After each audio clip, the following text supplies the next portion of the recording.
And so this couple's idea of a good marriage was the fact that they never fought. They got along really well.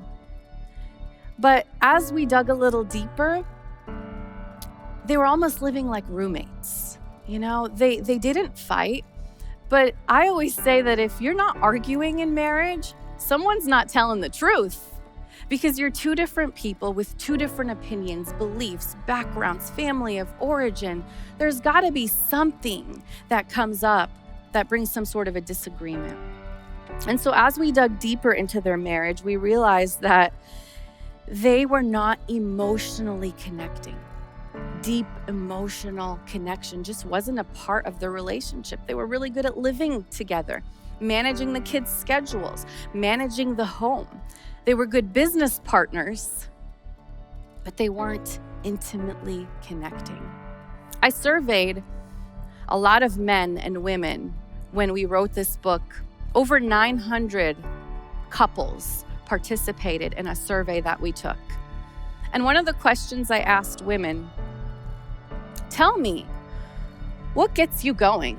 What turns you on as a woman? And they could have said anything. They could have said this body part. They could have said rubbing over here, doing this over there. But hands down, the majority of women said this: in order to get me going, you've got to start by arousing my heart. You can't arouse my body before you've aroused my heart. And I see you women nodding out there, and I think this is a universal truth. And it's not just for women. Men are emotional beings as well, because God made you in his image, and he is an emotional God. And for those of you who attend the worship center, I'm going to be talking all about emotional health tomorrow. But the idea today is that foreplay begins in the heart. And I know as a counselor that marriage isn't always easy.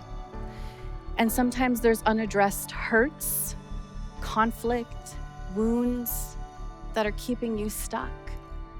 You've been through hard things such as addictions or infidelity or betrayal even. And let me tell you, time alone does not heal wounds. It doesn't have that kind of power. Whoever tells you that time alone can heal wounds is wrong. Only Jesus can. Time can't do a thing.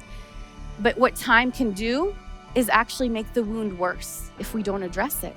If you have a bad cut and you don't go to the doctor to get stitches and you just leave it to fester, it will get infected. And it's the same of our emotional connection in marriage. If there is something that has torn the emotional connection, it needs to be addressed. And in my next session, I'm going to talk a little bit about going back before we can go forward. But I want to encourage you to face those wounds that might be keeping you stuck. Get plugged in with a counselor that can help you unpack some of that stuff and begin helping you restore the emotional connection in your marriage.